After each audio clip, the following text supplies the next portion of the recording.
Hello everyone. આજે આપણે ડોઝમાં internal command કેવી રીતે એડ કરવાનું તેના વિશે જાણીશું.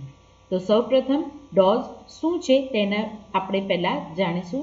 ડોઝનું ફૂલ ફોર્મ છે ડિસ્ક ઓપરેટિંગ સિસ્ટમ. જ્યારે સૌપ્રથમ કોમ્પ્યુટરની શરૂઆત કરવામાં આવી ત્યારે તેમાં ડોઝ ઓપરેટિંગ સિસ્ટમનો ઉપયોગ થતો હતો.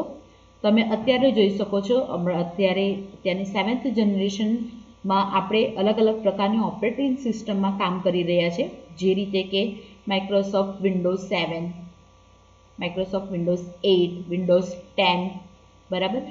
પછી બીજી પણ ઓપરેટિંગ સિસ્ટમ છે લિનક્સ ઓપરેટિંગ સિસ્ટમ, યુનિક્સ.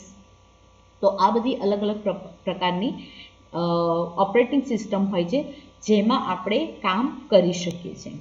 અને દરેક કોમ્પ્યુટરને ઓપરેટિંગ સિસ્ટમની જરૂર હોય જ છે. ઓપરેટિંગ સિસ્ટમ વગર આપણે કોઈ પણ ટાસ્ક કરી શકતા નથી. તો ચાલો ડોઝ ઓપરેટિંગ સિસ્ટમ શું છે તેના વિશે જાણીશું. તો સૌપ્રથમ આપણે જાણીશું કે ડોઝની શરૂઆત કઈ રીતે કરવામાં આવે. તો ડોઝને શરૂ કરવા માટે સૌપ્રથમ સ્ટાર્ટ મેનુ પર ક્લિક કરો. ત્યારબાદ ઓલ પ્રોગ્રામ્સમાં જઈને તમે અહીં એસેસરીઝ ઓપ્શન્સ જોઈ રહ્યા છો, તેમાં કમાન્ડ પ્રોમ્પ્ટ. તો આ રીતે પહેલી રીત છે જે તમે આ રીતે કમાન્ડ પ્રોમ્પ્ટ ઓપન કરી શકો છો.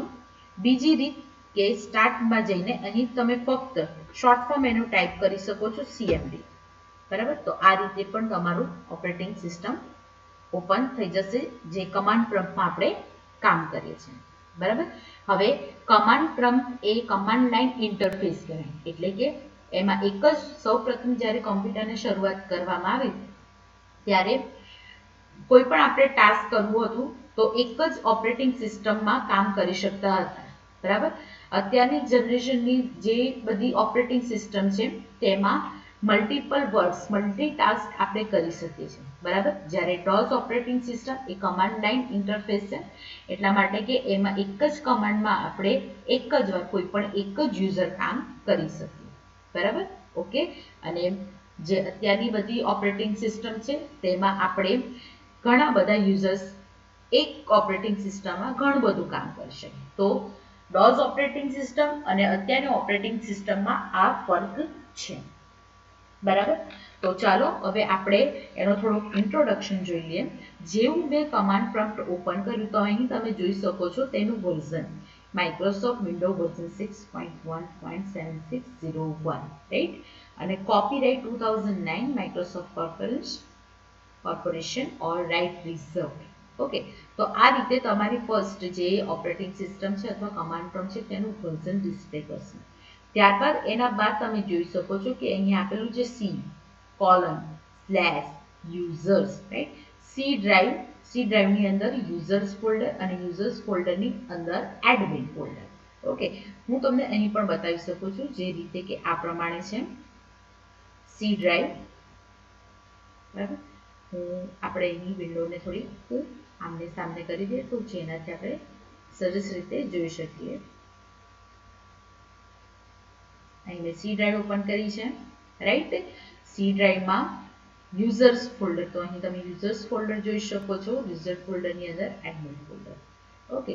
તો જે પણ તમારું મેઇન પાથ, ડિફોલ્ટ પાથ કયો છે તો આ સી યુઝર્સ એડમિન, જે તમે કમાન્ડ પ્રોમ્પ્ટમાં જોઈ શકો છો. ઓકે. Clear everyone. ત્યારબાદ તમે અહીં જે લાઈન બ્લિંક થાય છે એને કહેવાશે પ્રોમ્પ્ટ. પ્રોમ્પ્ટ એટલે કે ત્યાંથી આપણે કમાન્ડ લખવાની શરૂઆત કરીશું. ઓકે. તો અહીંથી આપણે આ મુજબ સ્ક્રીનને નાની મોટી પણ કરી શકીએ છીએ, રાઈટ. તો સૌથી પહેલા આપણે કમાન્ડ દઈશું ડેટ કમાન્ડ. તો ડેટ લખીને ત્યારબાદ આપણે એન્ટર આપીશું. તો તમને શું જોવા મળશે? કરંટ ડેટ છે તે જોવા મળશે 16/12/2020. અગર જો તમારે ડેટ કોઈ અલગ ફોર્મેટ, તમારે કોઈ ડેટ બીજી ચેન્જ કરવી હોય, રાઈટ, તો અહીં ફોર્મેટ આપેલું છે DDMMYY, એટલે કે ડેટ પહેલા લખી, ત્યારબાદ મંથ, ત્યારબાદ યર. અગર ચેન્જ નથી કરવું તમે ડાયરેક્ટ એન્ટર અપ્લાય કરશો તો ફરી તમારું પ્રોમ્પ્ટ આવી જશે.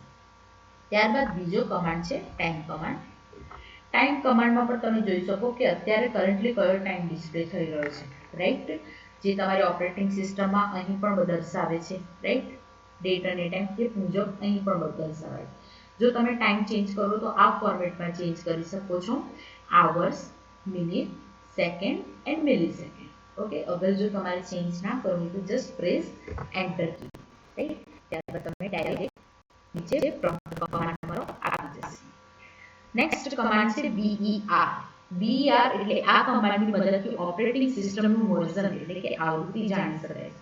આ માટે સૌપ્રથમ C:/ની આગળ VER લખી આપણે એન્ટર આપીશું, જેથી આપણે ઓપરેટિંગ સિસ્ટમનું વર્ઝન જોઈ શકીએ છીએ, જે તમે શરૂઆતમાં પણ જોઈ શકો છો, રાઈટ. ત્યારબાદ VOL કમાન્ડ. VOL કમાન્ડ લખી એન્ટર આપો એટલે શું બતાવશે? Volume in drive C has no label. Volume serial number is this, right. તો આ કમાન્ડની મદદથી કોમ્પ્યુટરની હાર્ડ ડિસ્ક અને ડ્રાઈવનો સિરિયલ નંબર જોઈ શકાય છે. તેમજ દરેક હાર્ડ ડિસ્કનો સિરિયલ નંબર અલગ અલગ હોય છે, બરાબર. તો તે મુજબ એ આ પ્રમાણે બતાવશે. બીજો કમાન્ડ છે CLS, રાઈટ. સ્ક્રીનને તમારે ક્લિયર કરવી છે, રાઈટ. તો CLS લખી ને ત્યારબાદ એન્ટર આપો. CLS નું ફૂલ ફોર્મ છે ક્લિયર સ્ક્રીન, રાઈટ. ઓકે, તો આ મુજબ આપણે ડોઝના બેઝિક કમાન્ડ છે તે જોયા: ડેટ, ટાઈમ,